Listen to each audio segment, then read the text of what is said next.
So you have three completely different interpretations of the exact same fact. And it's all based on our different assumptions. Right.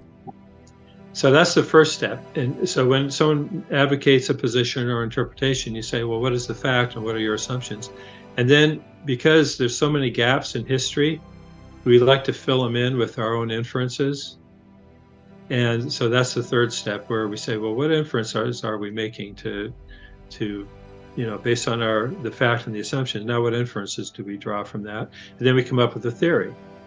And when we combine all our different theories, we end up with an overall hypothesis or narrative that we believe and promote.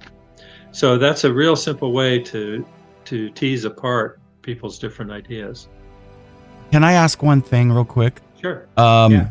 I always think I'm going to make my subscribers mad. You guys stop it. I'm going to ask questions. He said he doesn't mind. He told me on the phone he doesn't mind. I'd like him to interrupt me. Thank you. Thank you. There you go. Not interrupt. Okay, but somebody might be on a wavelength with you. Sure, okay. Sure. Well, after Ellie Hills published his map of showing the Cumorah in southern Mexico, the church historian, who is Joseph Fielding Smith, complained about this idea of Cumorah being in Mexico. And he said, this idea that Cumorah is in Mexico contradicts everything the church has taught for over 100 years, and it will cause members of the church to become disturbed in their faith. And it turns out he was absolutely right about that, as we've seen in modern times. And so, for example, Book of Mormon Central insists that the only model of Book of Mormon geography they will allow people to consider on their webpage and in all their videos and their millions of dollars that they spend is a Mesoamerican, what I call M2C, the Mesoamerican to Cumorah theory. We don't really know where the world is gonna go, but now everybody knows that you can't stop for too long, got to keep. Okay, brothers and sisters, welcome back to the program. We've got for the third, we actually recorded one video and I split it into two because there's so much to talk about. I just had Rod Meldrum on, which I will be putting that out soon. And I'm here with Jonathan Neville. I just ordered 3 of his books, Rational Restoration, The Lost City of Zarahemla. These links will all be in the description fields too, by the way. And also by way of Urim and Thummim, right? By means of Urim. By means of Urim and Thummim. And Jonathan Neville is a retired attorney. I don't have my bio. You want me to read your bio again and again and again? No, that's all right. And make your head bigger and bigger and bigger? No, I'm playing. He's a retired attorney. He's a Latter-day Saint. He's been in the church all your life, right? Yeah. And you've got 12 books related to the gospel of Jesus Christ, amongst other publications. Right. And we'll have all of his links in the descriptions fields for you to order all these amazing things. And I got his 3 books on Kindle, and it's amazing. It's amazing. So today, before we get started, I was wondering, Jonathan, I had Ron on and he explained the times and season. He explained what ED meant. And a lot of if you don't know what we're talking about, you need to get the books and you need to go back and watch the other videos in his playlist. Yeah, especially because ED has a different connotation today. Does it? See, on advertisements. Oh, okay. So Rod said ED meant editor. It was a way that an editor would sign an article without attribution. All right. It was almost equivalent to completely anonymous, but it was just to hedge about who actually wrote it. So here's my first question. How long has the Mesoamerica thing been a thing in the church? Has it always been something since the times and seasons? Or is that a theory that modern scholars think? Has it been since the 70s that we've really pushed it? Or has it always been in the 20th century and even part of the 19th century? What the heck? Let's start there. Yeah. Well, that's a long a short question with a long answer, but basically, the Pratt brothers and Benjamin Winchester had advocated sort of a hemispheric model, with the idea being that the Nephites were in North America because Cumorah was in New York, and then the narrow neck of land was Panama, essentially. And they think the Lehi landed in Chile, and South America was for the Lamanites. And so you had, especially Orson Pratt, he put that hemispheric model in the footnotes of the Book of Mormon itself that he edited in 1879. And so for most of the 1800s, people just kind of by default accepted this hemispheric model. Now, I've pointed out that actually when Joseph Smith Since when? 1859? No, 1879 was when Orson Pratt put the footnotes in the Book of Mormon that reflected his idea of this hemispheric model. So that's when it was the primarily beginning to be pushed. No. Let me back up. Sorry. So Orson Pratt kind of formalized it in 1879 because he's the one who put the Book of Mormon into chapter and verse the way we have it today. And he included footnotes in there. For example, he said it's assumed that Lehi landed in Chile. And he said it's assumed that Zarahemla is in roughly Colombia now. But he also said Hill Cumorah, it's a fact that Hill Cumorah is in New York, and that the mounds in North America were left by the Nephites. So he had this kind of a hemispheric idea based on some of the things that Joseph Smith and Oliver Cowdery taught. But what I've pointed out is that in 1842, Joseph Smith wrote the Wentworth Letter.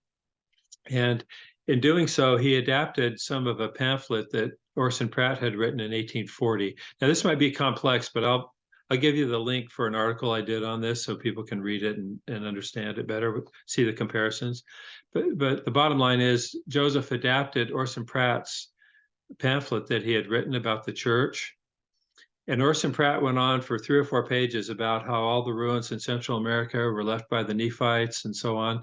And Joseph Smith crossed all that out and just said the remnant of Lehi are the Indians that live in this country, meaning Illinois and the United States. And so he essentially, at least in my interpretation, refuted Orson Pratt's hemispheric model. But people didn't notice that, partly because they didn't realize how he was borrowing from Orson Pratt's pamphlet and what he kept in and what he kept out. He made some other significant changes to Orson Pratt's pamphlet as well. But after Joseph died, well, I should back up. Later in 1842, the Wentworth Letter was published in March of 1842. A few months later, these anonymous articles appeared in the Times and Seasons that kind of resurrected Orson Pratt's hemispheric model that Joseph had just refuted in the Wentworth Letter. And so Joseph resigned as editor of the Times and Seasons. And that's that book, Lost City of Zarahemla, talks about all this. But essentially what happened is, I can just give you the thumbnail history of it. In the late 1800s, there were some RLDS scholars, one of them named Stebbins. And then in the early 1900s, a guy named Lewis E. Hills. And they analyzed the Book of Mormon and decided that it took place in a limited area, limited geography. So the hemispheric model didn't make sense. And partly because of the Times and Seasons articles, but also partly because of the discoveries of Mayan civilization in Central America, they assumed that the Book of Mormon took place in Central America. And then from that, they said, well, New York is too far away for Cumorah to be up there, so Cumorah must be somewhere in southern Mexico. And Oliver Cowdery was just speculating. Now, you have to realize Oliver Cowdery said it was a fact that Cumorah was in New York, and he described it in some detail and so on. But these RLDS scholars rejected all that. Well, you say the RLDS scholars were they're RLDS. Okay, they're going with the narrative of a Central America Book of Mormon, limited geography in Central America. Can I ask one thing real quick? Sure. I always think I'm going to make my subscribers mad. You guys stop it. I'm going to ask questions. He said he doesn't mind. He told me on the phone he doesn't mind. I'd like him to interrupt me. Thank you. Thank you. There you go. Not interrupt. Okay, but somebody might be on a wavelength with you. Okay. Sure. So what you're saying is 1879 Orson Pratt, he's in his old age then. Yeah. Okay, and he is he's saying it's a fact that the Hill Cumorah, you said fact. Yeah. So here's Yeah. this Okay. apostle saying it's a There's fact. there's two things. Okay. Two things here. In an early 1835 publication, or Oliver Cowdery, who was assistant president of the church at the time, wrote an essay that he published as a letter called Letter 7. And in there, he talked about the Hill Cumorah being in New York. And he described in detail, he said, if you stand on the Hill Cumorah, New York, and look west, there's a mile-wide valley. And these final battles of the Nephites and Jaredites took place in that valley. Mm-hmm. And then, and he would know because he had been to the repository right in the Hill This is Cumorah. Oliver Cowdery. Oliver Cowdery. Yes. And he wrote these essays with the assistance of Joseph Smith. Right. And they were published in all the church magazines during Joseph Smith's lifetime, including the Times and Seasons. And so it was common knowledge that the Hill Cumorah was in New York among Joseph Smith, Oliver Cowdery, and their contemporaries. And Orson Pratt knew that. Orson Pratt is the one who explained that there were two departments in the Hill Cumorah. One was where Moroni built the stone box with the abridged plates, and the other was where the repository of all the records was. Two separate locations in the same hill. Okay, so then in 1879, he had been tasked with dividing the Book of Mormon into chapters and verses like the Bible. Because prior to that, it was mostly paragraphs. Originally, if you ever looked at an 1830 Book of Mormon, it's written almost as a book, a novel, or just a narrative. Yeah, it's not written like chapters and verses. Exactly. And so Orson Pratt, for example, he organized the Isaiah chapters to correspond exactly with how they are in the King James Version. And same with the Sermon on the Mount passages. But he went through the entire book and divided it into chapters and verses. The reorganized Church of Jesus Christ of Latter-day Saints, who we call RLDS, they also divided into chapters and verses, but they kept the original chapters that were in the 1830 edition. And so some of their chapters will have maybe 100 verses or so, because when Joseph first dictated it, it was divided into chapters, but not verses. So they felt like they needed to keep those same chapters. Orson Pratt disagreed, and he made the chapters shorter and broke them up into smaller compartments. But in the process of doing that, he added some footnotes about the geography to identify where some of these events took place. And in some cases, he made just statements like the Hill Cumorah is in Manchester County, New York. In other cases, he said it is believed that, or it is thought that Zarahemla is in Colombia, for example, and Lehi landed in Chile. Those are all speculation that he made, and he made that clear in the footnotes that it is just believed this or people think this. Whereas regarding Hill Cumorah, he just said it as a fact that it's in New York. So as of 1879, Orson Pratt had sort of formalized, almost canonized the hemispheric model, which started with his brother Parley and with Benjamin Winchester. They all three of them were friends, and they promoted this. So it was generally accepted in the church, and other scholars have pointed out that at this time in church history in the 1800s. But even though he knows all this about Oliver, and Orson Pratt he agreed with Oliver Cowdery. He said Cumorah's in New York. Okay. And the plains of the Nephites, they knew the plains of the Nephites were in Indiana, Ohio, and Illinois. They knew all about Zelph and all that stuff. Gotcha. But geography was not solidified yet. Well, it never really has been yet, but you know what I mean? It wasn't emphasized that it took place around where they're at. Yeah, well, it wasn't emphasized in the sense that they didn't identify specific locations. Okay.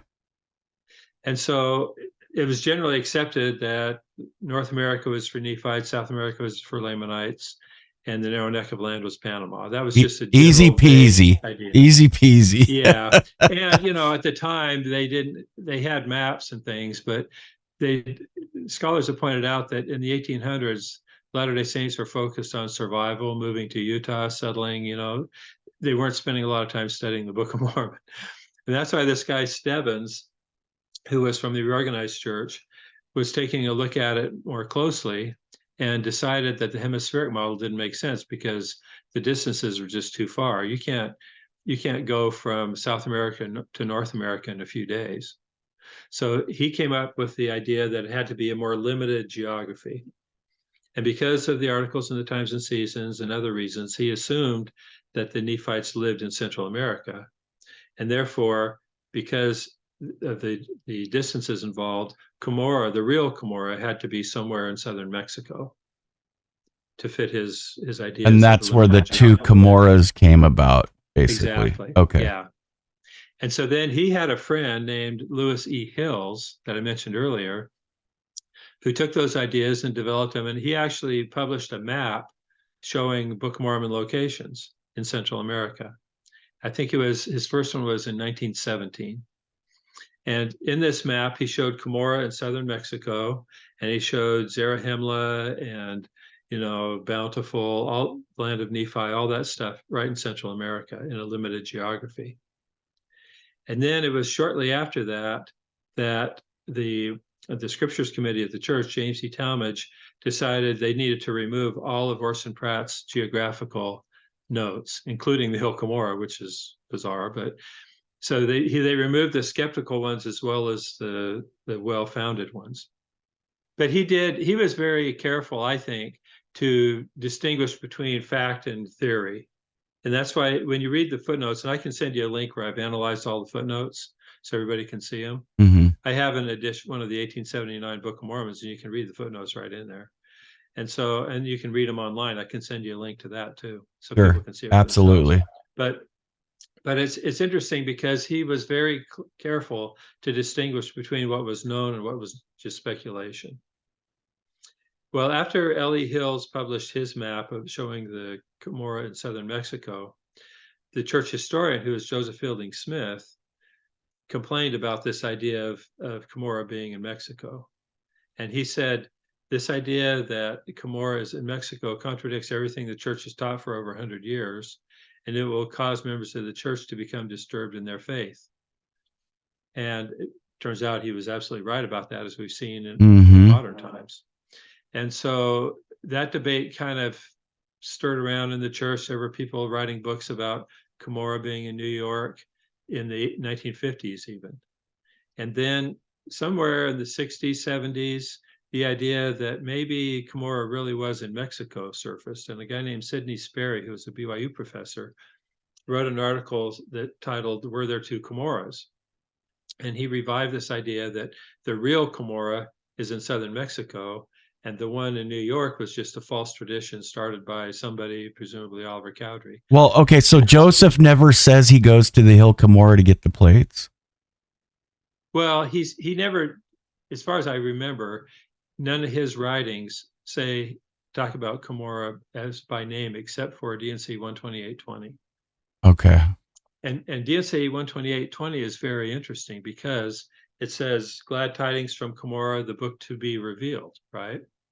So he was receiving glad tidings from Cumorah before he ever got the Book of Mormon. And that's what his mother said. Lucy Mack Smith recorded that when Moroni first visited Joseph Smith in 1823 in September, he told him that the record was on the hill of Cumorah. That's where Joseph learned the name of the hill. Mm-hmm. And then later in 1827, before Joseph got the plates, he was referring to the hill as Cumorah. His whole family knew that was called the hill Cumorah. So he didn't write it down per se, but he wrote very little, of course. We all know that. And then when you think about the mound builders and the mounds, it almost, I mean, that's speculative, but you think of hills, things buried in hills, all these mounds that have been found here in North America. Anyway, good. Yeah. Well, that's, and see, early on, we're getting in a lot of depth here. I know. No, fun fact. Okay. I'll just do little fun facts.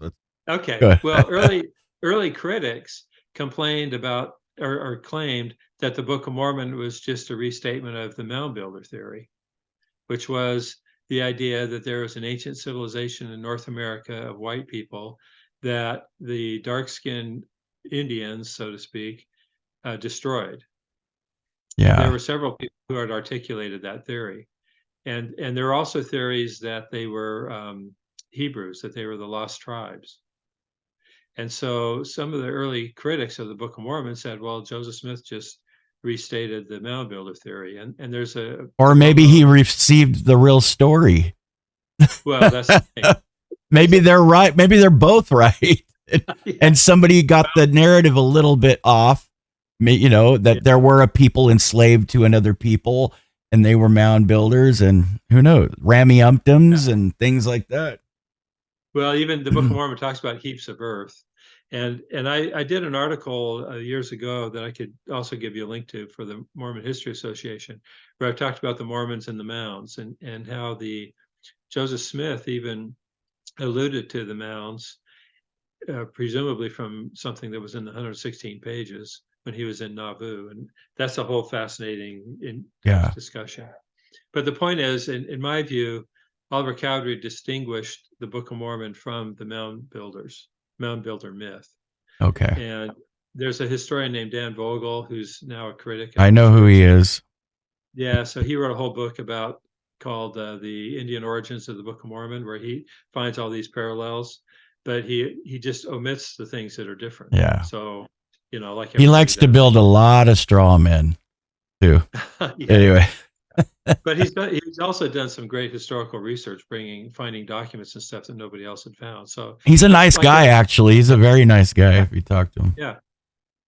So anyway, this mound builder myth was also part of the Solomon Spaulding theory, which we don't need to delve into that now, but sometime we should.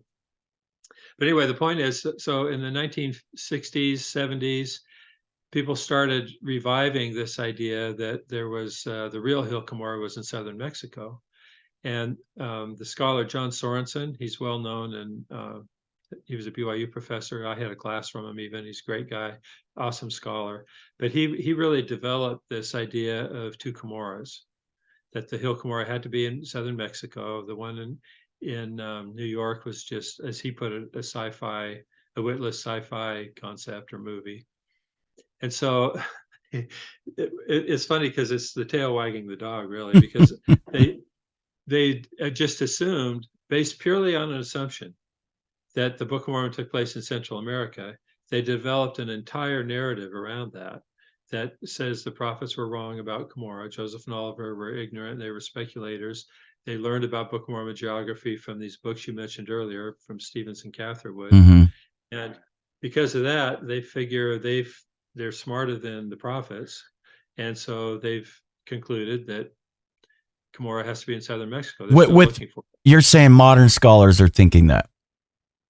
Modern scholars are, but okay. L.E. Hills was really the first to develop it. So that kind of answers my question. So here, folks, if you haven't watched anything yet by Rod or by Jonathan, to make a long story short, my next question, well, part of this question is, Joseph Smith basically chastised the editors of the Times and Seasons, one of them being Benjamin Winchester. And the brother of Joseph Smith, right? Yeah, William Smith. Okay. Oh, William Smith. Yeah, William Smith never really stayed in the church, did he?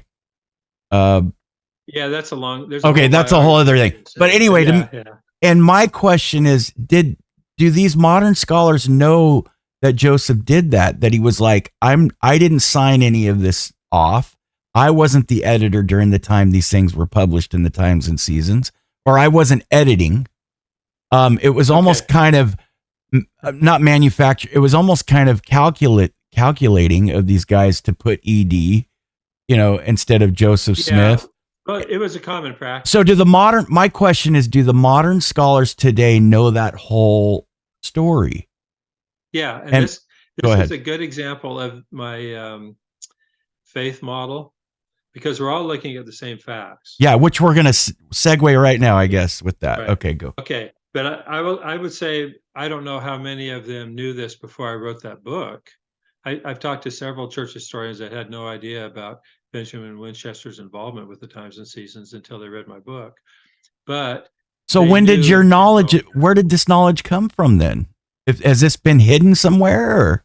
It hasn't been hidden. It's been out there, but I guess That's a really good question, because I think, did we talk about this before, how I stumbled upon I, Benjamin Winchester? yeah, a little bit. Yeah, A little bit. but we can. Okay, so I just wanted to know where these articles in the Times and Seasons came from, because they were unsigned. They were signed editor, but that doesn't mean. Here's an argument that they make, for example, Troy. So the MESO proponents say, well, Joseph Smith was the editor of the Times and Seasons, and they were signed by the editor, therefore Joseph Smith wrote the articles. And I said, well, what they're referring to is the boilerplate at the end of every issue of the Times and Seasons said, Times and Seasons is printed, edited, and published by Joseph Smith. It's like if you're saying you got a personal letter from Ezra Taft Benson from my mission call, Yeah, when they were using a signer, an electric signer, same thing. Well, it's not even that close, but yeah, that's You know what I mean? example. That's a good Yeah, example. sure. Yeah.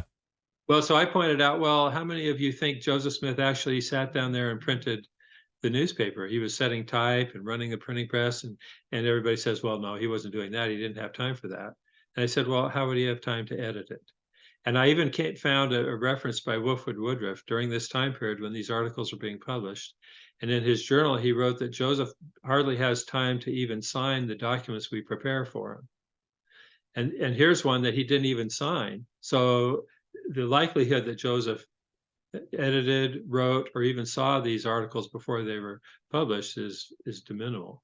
So, and yet, because it says signed editor, they have assumed all along that Joseph Smith wrote or edited those articles. So we're all looking at the exact same facts, but we make different assumptions to reach our conclusion. But Rod also says that he chastised these men for writing specifically about the Mesoamerica theory.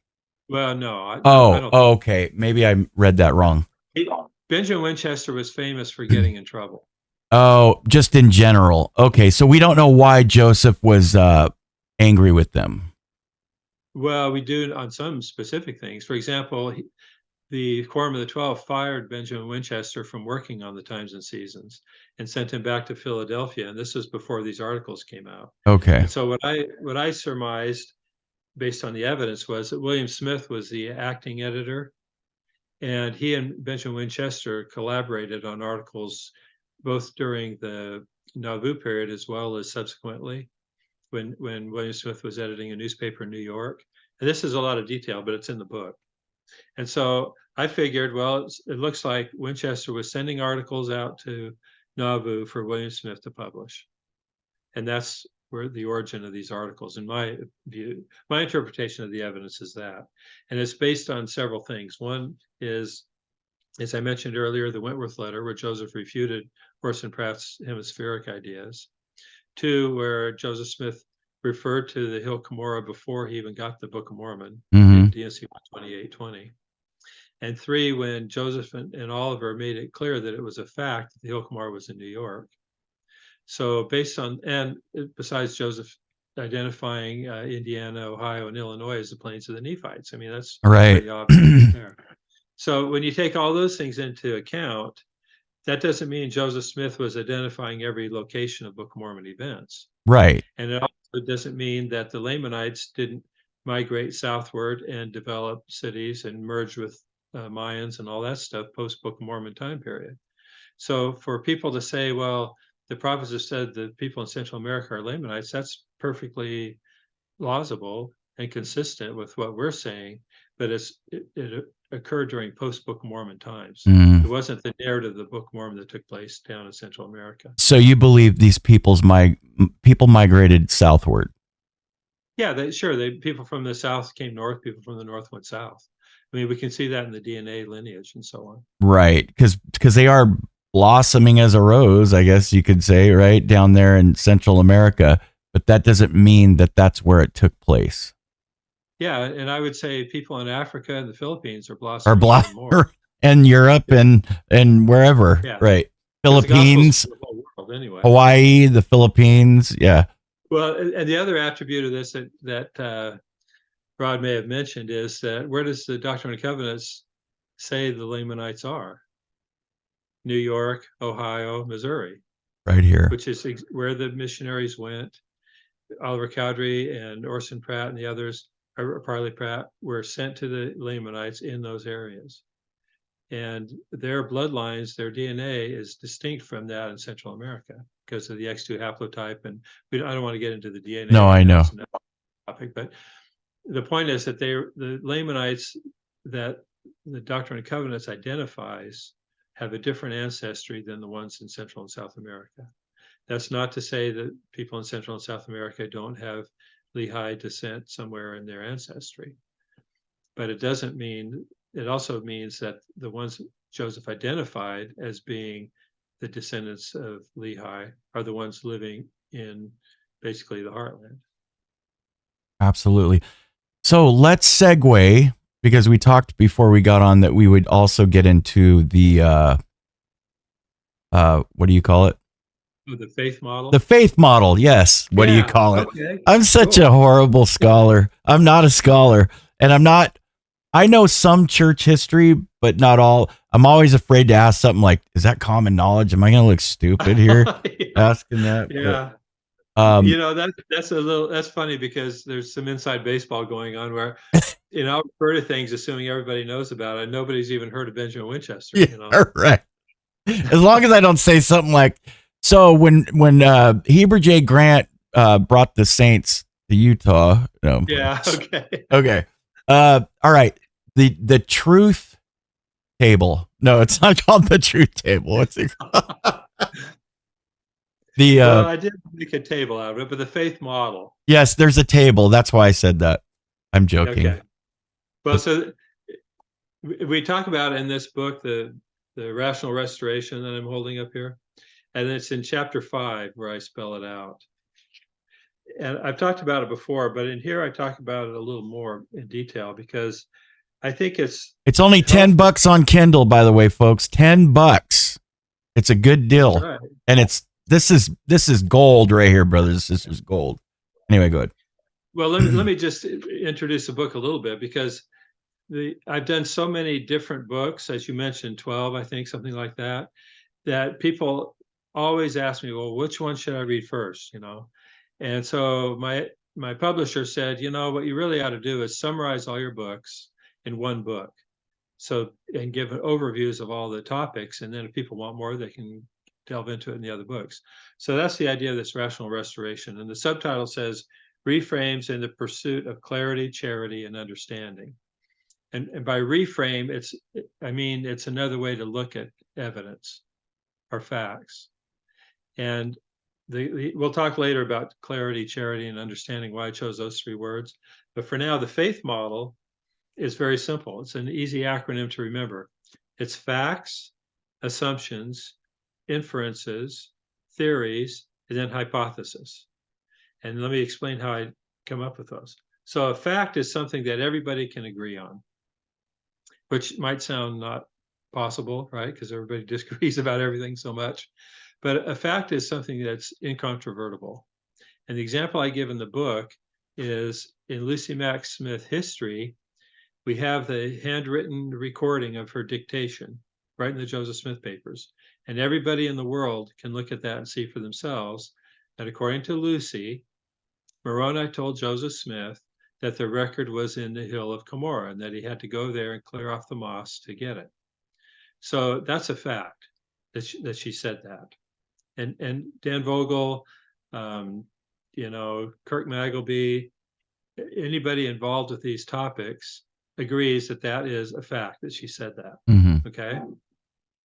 The next step is assumptions. As I point out in the book, your interpretation of that fact depends on your assumptions. And so in my case, my assumption is that Lucy had a good memory and she related it accurately. Someone like Kirk Magleby, was running Book of Mormon Central, would say, well, my assumption is that she either had a faulty memory or she conflated it with a later idea that Cumorah was in New York that didn't originate with Moroni. Someone like a Dan Vogel would say, well, she may have had a good memory, but Joseph Smith made it up. So you have 3 completely different interpretations of the exact same fact. And it's all based on our different assumptions. Right. So that's the first step. And so when someone advocates a position or interpretation, you say, well, what is the fact and what are your assumptions? And then because there's so many gaps in history, we like to fill them in with our own inferences. And so that's the third step where we say, well, what inferences are we making to based on the fact and the assumption? Now, what inferences do we draw from that? And then we come up with a theory. And when we combine all our different theories, we end up with an overall hypothesis or narrative that we believe and promote.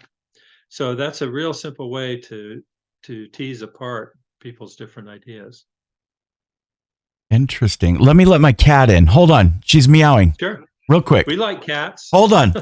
I'm blocking you so you don't see how fat I am. Now I have a response. It's interesting. It's beautiful. You say this, you even use this in law when you practice law. These, yeah. I mean, you kind of took those principles and you organized them into a table. Right. I find it humorous that a lot of the critics, like Dan Vogel, don't tend to use this, but claim that they do. Maybe on some aspects. What they do is it's a very common practice for people to state their assumptions as facts. Right. Exactly. That's why in a courtroom setting, that's why we have cross-examination, because the witness will say something as a fact, and then you say, and another example I've given before is, let's say there was a car accident, and the witness says, well, the red car ran the red light. And on cross-examination, the lawyer might say, well, did you see the car run the red light? And they'll say, well, no, but when I heard the crash, I looked up and the light was red. So see, they made an assumption, but it was not an actual observation. Right. And that's where the whole thing about the stone in the hat is full of assumptions that people made and inferences. And that's why that whole book talks about that. But it's the same with the Hill Cumorah and the Mesoamerican model. These people assume that Joseph Smith wrote the articles in the Times and Seasons, and then they assume that Joseph Smith didn't know anything about Book of Mormon geography, so he had to learn it from other scholars. And then they assume that Oliver Cowdery invented the New York Cumorah idea. So it's just what I call a cascade of assumptions that they make to reach their conclusion. Mm-hmm. So we can look at exactly the same evidence, and we do. I think we all look at exactly the same evidence, and we make different assumptions based on what we brought to the table, so to speak. So you're going to get into the faith aspects of this, right? Or did you? Yeah, well, faith is people have. Well, I call it the faith model just because it's an easy acronym to remember, and it's logical in its progression, but also because everybody has faith in their ultimate hypotheses. So, for example, what do you mean by clarity, charity, and understanding? What exactly are you inferring there? That's great. That's what I mean. Okay, yeah. So clarity, the idea behind clarity is this faith model that everybody should be crystal clear about the facts, their assumptions, and their inferences and their theories, because otherwise we're susceptible when Dan Vogel writes that, Joseph Smith was a fraud, or if he was dealing in magic or whatever, he states it as a fact. But when you look at the actual facts he's basing that on, that's his assumptions and inferences he's making. He calls him a pious fraud, which is interesting. Yeah, sure. And that's it. I'm not saying Dan Vogel's that's novelty of him. Yeah. Well, lots of other people have come to that conclusion also, but it's based on their assumptions and their life experience. Right. And so other people, just looking at this mesogeography thing, if you assume the things that they assume, you reach the same conclusions they reach. And so the differences really are in our assumptions and our inferences. And that's where clarity comes in, because I've tried to make very detailed comparisons between different ideas. I have this blog called nomorecontention.com, mm-hmm. where I've started a series of articles where I say, okay, here's the underlying fact that everybody is looking at. Here are the assumptions that people have made and their inferences and their theories. And when you do that, it informs people. People can look at that and say, make an informed decision about which assumption they think is more believable or plausible or consistent with their worldview. So that's the clarity part of it. Right. The second part is the charity part of it. And that's the part where we have to assume that everybody's acting in good faith. I'm actually looking at it. If you're wondering what I'm looking at, it's the table. Okay. But the charity element of this is really important, because one of the reasons people have arguments and debates and get mad and all that kind of stuff is partly because they take their own beliefs personally, and they feel personally attacked if someone disagrees with them. But it's also because they assume people who disagree with them are acting in bad faith. Right. So charity is an essential part of this whole conversation. And so I assume people like Dan Vogel or Kirk Magleby are acting in good faith. That's just their worldview. Let's just be clear about it, and let's have charity for one another. And then the third element is understanding. And I think this might be the most important, because what drives dissension and contention is this compulsion to seek agreement or conversion. In other words, if people might watch Dan Vogel on the Mormon Stories podcast and get upset and angry at what he's saying, or cheer for him and think he's awesome because he confirms their bias. I think that's where the contention comes in, because we're all trying to confirm our own biases. Well, that's where we lose track of what's important when you're trying to discover truth, is basically what you're saying. We're leaving the whole emotions are important. The Holy Ghost, acts on our emotions. Feelings are important.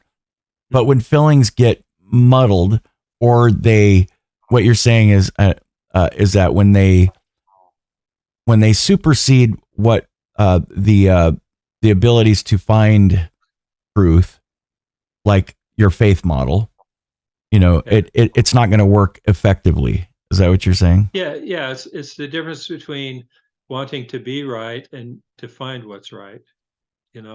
If your ideas are so personal to you that you feel challenged or attacked when someone disagrees, then you're not seeking understanding. You're seeking conversion or persuasion or something like that. Early on in this process, I made a statement, which I still hold to, that I'm not trying to persuade anybody about anything. And one of my critics, who's a well-known BYU scholar, former Temple president and all that, sent an email to his entire list saying that I was lying about that because I'm trying to persuade everybody. And I thought, no, that's that destructive, contentious attitude. He was so steeped in that he couldn't see beyond that. Right. But in my view, I'm fine with people believing whatever they want. I just think people should have access to all the facts and all the different interpretations or the multiple working hypotheses. And so I am perfectly fine with someone in my family or my ward or down the street completely disagreeing with me about everything. That doesn't bother me at all. What I'm interested in is understanding why they think the thing that they do. Because I feel like understanding other people is more important than trying to convince them of something. Do you think that some, and I'm going to, Jonathan, if you want me to edit this part out, I will, but I'm going to ask it anyway. I'm not going to get too, but I will ask, in your opinion, how do you think some scholars are feeling about, like the seer stones and maybe even the Mesoamerica theory? Okay. Because some of this is in the Gospel Topics essays too. Yeah. And can that change? Yeah. Those are both pretty loaded questions. So let's talk about those. Well, what happens with these intellectual fads, I'd like to call them, is people kind of adopt them. And whether it's their professor, like in the case of John Sorensen and Jack Welch, they've taught thousands, and Dan Peterson, they have taught thousands of BYU students to understand the Book of Mormon through this Mesoamerica lens and filter. They published hundreds of articles and books and done seminars and everything else promoting this idea. And so it's acquired a life of its own, where people don't even know what the origin of it was. And it's like in any legal case, if you listen to the prosecution, you're convinced the guy's guilty. You listen to the defense, and you're convinced he's innocent, right? Right. And so when you only hear one side of an argument, it's easy to be persuaded by that. It's almost And like I think, propaganda. It becomes well, propaganda. totally it is. Totally Right. it is. And so my difference with most of the LDS scholars that get involved with this discussion is they like to be gatekeepers, and they don't like people to even know about alternatives to their own interpretations. And so, for example, Book of Mormon Central insists that the only model of Book of Mormon geography they will allow people to consider on their webpage and in all their videos and their millions of dollars that they spend is a Mesoamerican, what I call M2C, the Mesoamerican Two Comoros theory. They won't even allow anybody to present or talk about or I write like your articles about acronym. alternative ideas. Yeah. Well, it's made it easy to explain. But so to me, that's the antithesis of scholarship, right? They just say, well, we have the answers and we're not entertaining any alternative ideas. And so even though they're spending millions and millions of dollars to promote their ideas at Book of Mormon Central, their position in Mesoamerica is eroding throughout the church because people look at that and say it doesn't make sense, you know? And they're no Especially now. different from the secular scientists out there that, claim things that we don't believe as Christians. And it's funny, the hypocrisy. We have LDS scholars being just as close-minded as modernists and modern archaeologists and scientists. Well, there's definitely scientific fads, and it's built on a consensus. And there's a saying that science progresses one death at a time as the old people die off with their theories and younger people can develop new approaches and kind of think outside the box and all that stuff. And frankly, when I got involved with this, I expected I was just going to kind of open the door a little bit and say, hey, maybe the Mesoamerican thing is wrong after all. Maybe Joseph Smith really did translate the place like he said. And I expected younger scholars to come in and say, oh, that's a great idea. I'm going to pursue that. And just the opposite has happened for the most part. Several of the scholars, especially my most vocal critics, are just sticking with whatever they were taught by their professors. It's really surprising to me. And I think the reason for that is if you're a young scholar and you want to be, do Mormon studies, there's a very limited market for that. And it's basically controlled by people like Dan Peterson and Jack Welch, who are both awesome guys. I like both of them. They're excellent scholars, but they're very narrow-minded. And they have their ideology they've been promoting for decades. And so if you want to have them hire you to work at Book of Mormon Central, for example, you have to agree with their theories. And that's been very corrosive, I think, of LDS scholarship, that whole approach. I have a friend that was with farms, and I'm not going to say their name. You probably know them. And they've been a little disgruntled because they're like, Fair Latter-day Saint. Well, they were with Fair Mormon, not farms, but